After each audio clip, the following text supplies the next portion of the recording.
अस्सलाम वालेकुम क्लास।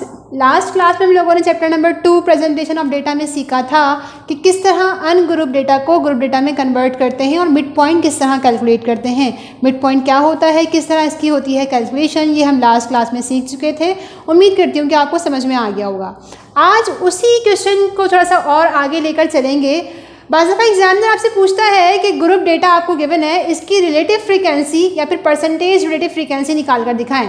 तो अभी रिलेटिव फ्रीक्वेंसी क्या होती है, परसेंटेज रिलेटिव फ्रीक्वेंसी क्या होती है, किस तरह इसकी होती है कैलकुलेशन, आज के टॉपिक में हम ये सीखने जा रहे हैं। चैप्टर नंबर 2 लेसन नंबर 4, इसमें हम सीखेंगे कि रिलेटिव फ्रीक्वेंसी क्या है और परसेंटेज रिलेटिव फ्रीक्वेंसी क्या होती है। सवाल वही है आपके पास जो आपकी बुक में अवेलेबल था।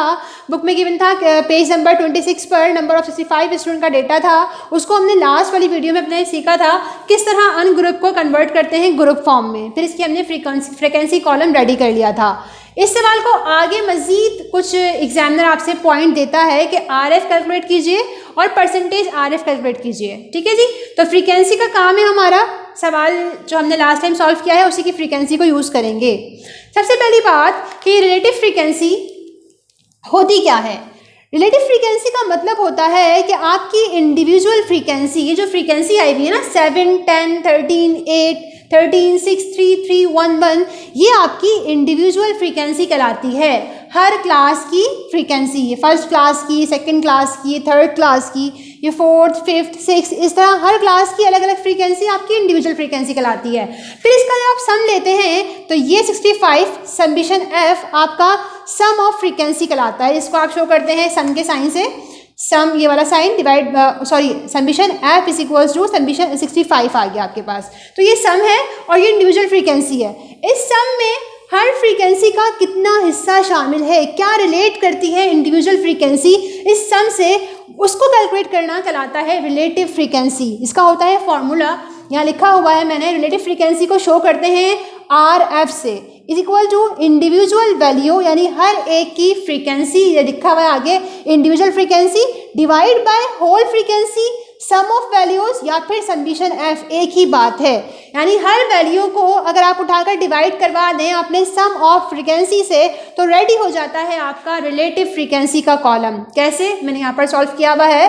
7 divide by 65, 10 individual frequency divide bye 65, 13 divide by 65, 8 divide by 65, 13 divide by 65, 6 divide by 65, 3 divide by 65, फिर 3 डिवाइड बाय 65, 1 डिवाइड बाय 65 और लास्ट में 1 डिवाइड बाय 65। तो क्लास बाज़ दफ़ा ऐसा होता है कि आप यहाँ तक काम करके कुछ स्टूडेंट छोड़ देते हैं। ये नहीं करना आपको, बल्कि कंप्लीट इसका कैलकुलेशन शो करनी है, आगे फाइनल आंसर आपको दिखाना है। कैलकुलेशन भी शो करनी है और फाइनल आंसर भी शो करना है। अब हमने क्या किया, 7 डिवाइड बाई 65 करवाया तो आंसर आएगा 0.107। जब इसे डिवाइड कराएंगे तो आंसर आ गया 0.153 और आंसर कुछ इस तरह आए तमाम रिलेटिव फ्रीक्वेंसी के 0.2, 0.123, 0.2, 0.09, 0.046, 0.046, 0.015 और 0.015। तो ये रेडी हो गया आपका रिलेटिव फ्रीक्वेंसी का कॉलम। अब हमें चेक करना है कि हमने रिलेटिव फ्रीक्वेंसी का कॉलम सही बनाया है या नहीं बनाया। तो ये हम खुद चेक कर सकते हैं। कैसे, इन तमाम वैल्यूज़ को आप सम करेंगे। जो वैल्यूज़ आंसर आपके पास आए हैं इसे आपने किया सम, तो इसका सम लाजमी, कोई भी आप सवाल सॉल्व करें, ये वाला सवाल सॉल्व करें या बुक से कोई भी सवाल ले लें या फाइपर से आप कोई भी सवाल उठा लें, इस रिलेटिव फ्रीक्वेंसी का जो इन वैल्यूज़ का सम होता है वो हमेशा 1 आता है। अगर ये 1 आपका आंसर आ रहा है तो मतलब आपने सही काम किया है, और अगर 1 आंसर नहीं आ रहा तो आपने कहीं ना कहीं मिस्टेक कर दी है। अपनी जो है वो आपने जो वैल्यूज़ को डिवाइड और किया है उसको आप अगेन चेक कर लें कि आपने कुछ मिस्टेक तो नहीं की। इसका आंसर लाजमी 1 ही आना चाहिए। ठीक है जी, यहाँ पर भी आप प्लस करेंगे तो इसका आंसर 1 आ रहा है। अब चलते हैं आगे।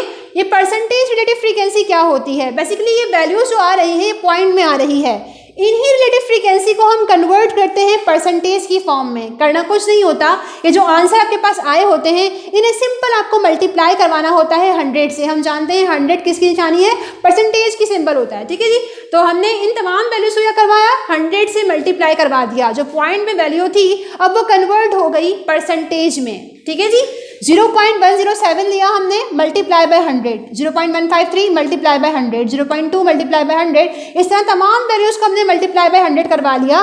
तो ये वैल्यूज़ जो पॉइंट में थी कन्वर्ट होकर हमारे पास परसेंटेज फॉर्म में आ गई और रेडी हो गया हमारे पास परसेंटेज रिलेटिव फ्रीक्वेंसी का कॉलम कुछ यूँ 10.7%, 15.3%, 20%, 12.3%, 20%, 9%, 4.6%, 4.6%, 1.5% और 1.5%। अभी काम सही किया या नहीं किया, यहाँ कुछ मिस्टेक तो नहीं हो गई है, ये भी आप खुद चेक कर सकते हैं। कैसे? ये जो फाइनल आंसर आपके पास आए हैं, ये वाले कॉलम, अगर इसको आप प्लस करते हैं तो वो उसका आंसर जो है वो हमेशा 100 आना चाहिए, क्योंकि हमने 100 से मल्टीप्लाई करवाया था, तो इसकी वैल्यू का तमाम सम भी क्या होगा, 100 ही आएगा। अगर आपका समीशन रिलेटिव फ्रीक्वेंसी का परसेंटेज का सम 100 आ रहा है तो आपने सही काम किया है। 100 नहीं आ रहा तो फिर अपनी मिस्टेक्स आप फिर जो है वो चेक करें अगेन से, कहाँ मिस्टेक किया आपने। ठीक है जी, तो ये था क्लास, रिलेटिव फ्रीक्वेंसी किस तरह निकलती है और परसेंटेज रिलेटिव फ्रीक्वेंसी किस तरह कैलकुलेट करते हैं। बहुत ही आसान टॉपिक, 2-3 नंबर का सवाल आता है यहाँ पर दिया हुआ होता है आपको एग्जाम में। ठीक है जी, तो कैलकुलेट करना बहुत आसान था, आसान टॉपिक था। फिर से इंशाल्लाह नेक्स्ट क्लास में न्यू टॉपिक के साथ हाजिर होंगे, तब तक के लिए अल्लाह हाफ़िज़।